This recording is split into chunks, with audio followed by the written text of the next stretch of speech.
కందులేని మోమునకేలే కస్తూరి చిందుని కొప్పునకేలే చేమంతులు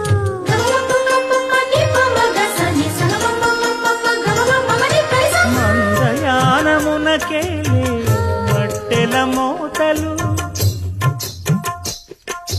మందయానమునకేలే మట్టెల మోతలు గంధమేలే పైకమ్మని నీవేనికి మూసిన ముత్యాలకే మొరగులు ఆశలే మన్మథ మాసం అయినా ఎంతైనా ఇది మెత్తని మోసం తీయనైన తీరిక తీర్చమంది కోరిక నీకు తోడు నేనికా నీవు లేకలేనికా సాగు అల్లిక కొనసాగనీక పూల మాలిక చలి పూజకేయిక మైనా ఏమైనావే మన్మథ మాసం అయినా ఎంతైనా నవ్వురాని జోక.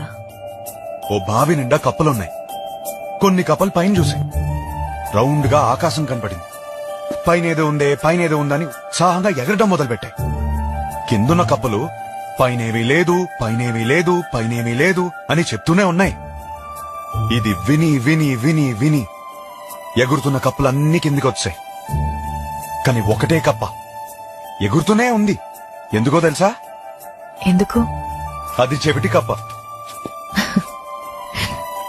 నవ్వురాదన్నా? జోక్ అవ్వలేదు. ఆ చెవిటి కప్పకి వినపట్టం మొదలైంది.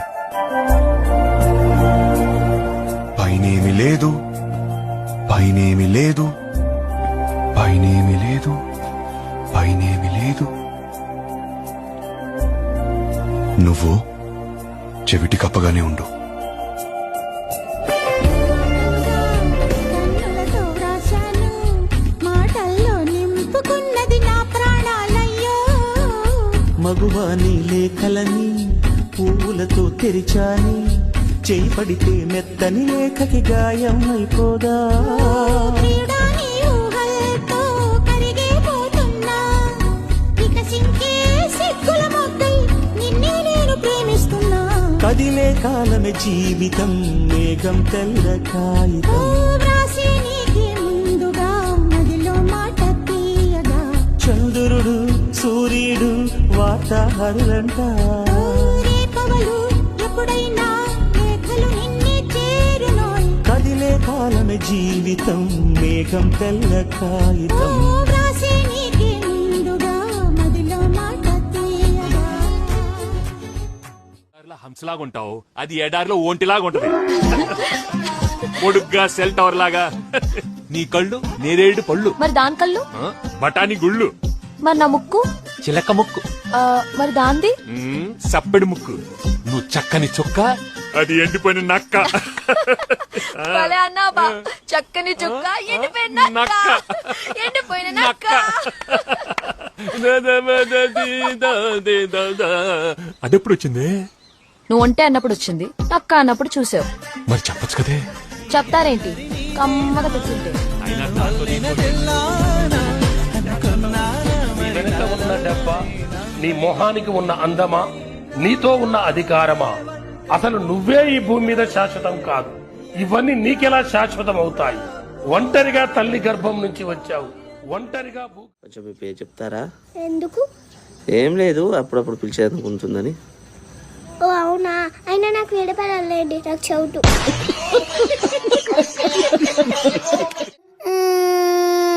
ఏమైంది బేటా, ఎందుకు ఏడుస్తున్నావు? మమ్మీ కొట్టింది. ఊకో ఊకో, ఏడవకు. నేను ఎప్పుడన్నా ఏడ్చిన్నా? అమ్మ బాబాయ్. దేవుడు ఎప్పుడు మాట్లాడడం మానేశాడో తెలుసా? మనుషులు మోసం చేయడం మొదలుపెట్టినప్పటి నుంచి మనందరం క్యారెక్టర్ లేని మనుషుల మధ్య బతుకుతున్నాం. చాలా జాగ్రత్తగా ఉండాలి, అది మనకు చాలా అవసరం.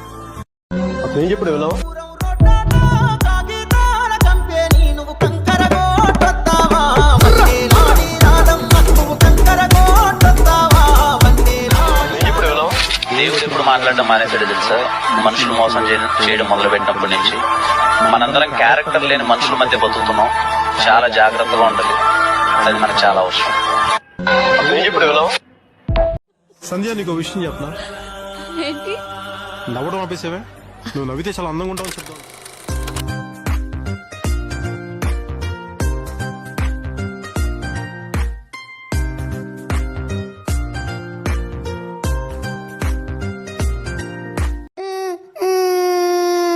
ఏమైంది బేటా, ఎందుకు ఏడుస్తున్నావు? మమ్మీ కొట్టింది. ఊకో ఊకో, ఏడవకు. నేను ఎప్పుడన్నా ఏడ్చిన్నా? అమ్మ బాబాయ్. కవ్విస్తున్న నీ కళ్ళు, కైపెక్కించే పోకళ్ళు, కాటేస్తే కాదంటానా ఇప్పుడైనా? మాకెందుకు మాది కాదు ఆ నినాదం, గని అవగాహన లేకున్నది కొంత సమాజం. రాజ్యాంగం ప్రతిఫలాలు పొందుతూ జనం, అది అంటేందని అడిగే అవివేకుల దేశం. జీవితాన్ని ధారపోసినాడు రమణకై, అవమానాలను భవించి నిలిచెర బలమై, భావితరాల బతుకులు మార్చుట. కుర్రోళ్ళు ముసలోళ్ళు వెర్రెక్కి వేడెక్కే నవ్వుల రోజానా, శోభనపు పెళ్లి కూతురల్లే తెగ సిగ్గుపడే సొగసరి నీ నాన్న, బెల్లం ముక్క లాంటి బుల్లి గడ్డ ఉన్న సౌందర్య, యువకులకి పులకరింత పూజా భట్టేనా, రవ్వ లడ్డు లాంటి పిల్ల మాలాశ్రియ, దేశాన్నే ఊపేసిన భాగ్యశ్రీయ. Good morning everyone. ఈరోజు మన బాబాసాహెబ్ అంబేద్కర్ డాక్టర్ బిఆర్ అంబేద్కర్ జయంతి. అంబేద్కర్ గురించి చాలా విషయాలు తెలుసుకోవాలి. అంబేద్కర్ మన భారత రాజ్యాంగాన్ని రచించారు. మన భారత రాజ్యాంగాన్ని రచించడంలో తన పాత్ర ఎంతో ఉంది. అంబేద్కర్ యొక్క జీవిత చరిత్ర ఎలా ఉంటుందంటే, తన బాల్యము, తనను చిన్నప్పుడు స్కూల్లో కూడా రానియలేదు. తను అంటరాని వాడని స్కూల్ డోర్ను కూడా దాటనివ్వలేదు. తను ఎలా చదువుకున్నాడంటే, కిటికీ దగ్గర కూర్చొని సార్ పాఠం బోధిస్తుంటే ఒక కిటికీ దగ్గర కూర్చొని చదువుకొని తను ఎంతో గొప్పవాడయ్యాడు. వీధి లైట్ల కింద చదువుకొని తన యొక్క విద్యాభ్యాసాన్ని కంప్లీట్ చేశాడు. తను బౌద్ధ మతాన్ని స్వీకరించాక తనను ఒక మనిషిగా గుర్తించారు. అంబేద్కర్ అంటే మన అందరికీ మన భారత రాజ్యాంగ నిర్మాత అని గుర్తుండాలి. ఈ కాలం ప్రతి పౌరుడు అంబేద్కర్ గురించి గుర్తుంచుకోవాలి. జై అంబేద్కర్, జై భీమ్, జై ఇన్సాన్. ప్రేక్షకులకు అంబేద్కర్ జయంతి శుభాకాంక్షలు. ఈరోజు నువ్వు నేను మనమందరం చదువుకుంటున్నామంటే మన అంబేద్కరే కారణం. ఈ రిజర్వేషన్లు ఇవన్నిటికి కారణం మన అంబేద్కరే. అప్పుడున్న రోజుల్లో ఈ రిజర్వేషన్లు చేయబట్టే ఇప్పుడు ఈ రోజుల్లో దళిత వర్గాలు ఎంతో కొంత చదువుతున్నాయి. ఈ రిజర్వేషన్స్ అనేవి అప్పుడు దళితుల్లో చాలా విద్యాభ్యాసం లేకపోవడం వల్ల ఈ రిజర్వేషన్స్ పెట్టడం జరిగింది. అవసరమైతే ఈ రిజర్వేషన్స్ తీసేయచ్చు.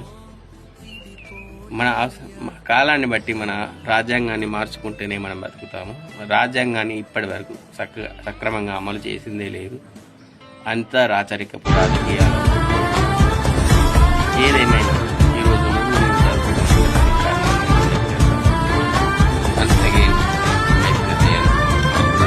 ఎదురు నీకు లేదులే, అడ్డు నీకు రాదులే, దారినిచ్చి జరుగులే నీతి అలలివే, నిశ్చింతగానే ఉండు గాలులే నొప్పిని తీసరావా, ఆకాశ నక్షత్రాలే దిక్కులే చూపెట్టవచ్చులేరా, నీ ముందు అగ్గి పుట్టే చీకట్లే పారదోల కదిలే.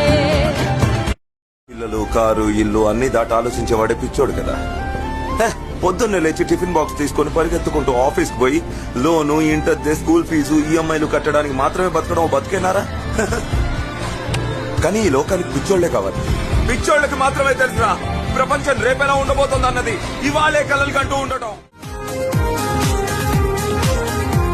ఒక ఒకసారి నువ్వు ప్రతిమాలి చూడు కోల్పోయిన కాలాన్ని తిరిగొస్తదేమో నీ వైపు చూసి నీ సమయం కరుణించి ఒకసారి నువ్వు ప్రతిమాలి చూడు కోల్పోయిన కాలాన్ని తిరిగొస్తదేమో నీ వైపు చూసి నీ సమయం కరుణించి నిన్నే నిన్నుగా మలిచేవులిరా సమయం అంటే తమ్ముడా విలువలతో నీ బతికే బతుకును అందిస్తదిరా నిండుగా క్రమశిక్షణ గణేష్ ఏం చదువుకున్నావు బిఎస్సీ డిగ్రీ సర్టిఫికెట్ మీద నీ పేరు రాస్తుంది సార్ మీ నాన్నగారి పేరు కూడా రాస్తుంది సార్ అయితే ఇంకా సమస్య లేదు చూడు గణేష్ నువ్వేదైనా కొట్టుకెళ్ళి ఫ్రిడ్జో టీవీయో కొనుక్కుంటే 3 ఏళ్ళలో 5 ఏళ్ళలో గ్యారంటీ ఇస్తాం సర్టిఫికెట్ ఇస్తారు కదా అలాగే నువ్వు చదువుకున్న డిగ్రీ సర్టిఫికెట్ పైన నీకు తప్పకుండా గ్యారంటీగా ఉద్యోగం ఇస్తామని రాస్తుందా లేదు సార్ లేదా లేదు సార్ లేదా లేదు సార్ లేదా గవర్నమెంట్ ఎందుకు నేను తీసుకురావాలన్నారు నన్ను చూడు ఆ కారుకి డ్రైవర్ గా పనిచేస్తూ హాయిగా బ్రతుకుతున్నాను ఇంత చదువు చదివింది డ్రైవర్ గా క్లీనర్ గా చేయడానికి సార్ ఎంఎస్సీ చదివాను MSc do understand that MSc చదివిన మీరు కార్ డ్రైవర్ గా చేస్తున్నారా సారీ సార్ సారీయా ఎందుకు సారీ చెప్తున్నావు డ్రైవర్ గా పనిచేస్తున్నందుకు నేనేం సిగ్గుపట్లేదే చూడు గణేష్ చావు ఏ సమస్యకి పరిష్కారం కాదు ఇక్కడ ఉద్యోగం దొరకలేదనుకో వేరే చోట ట్రై చేయి తప్పకుండా దొరకచ్చు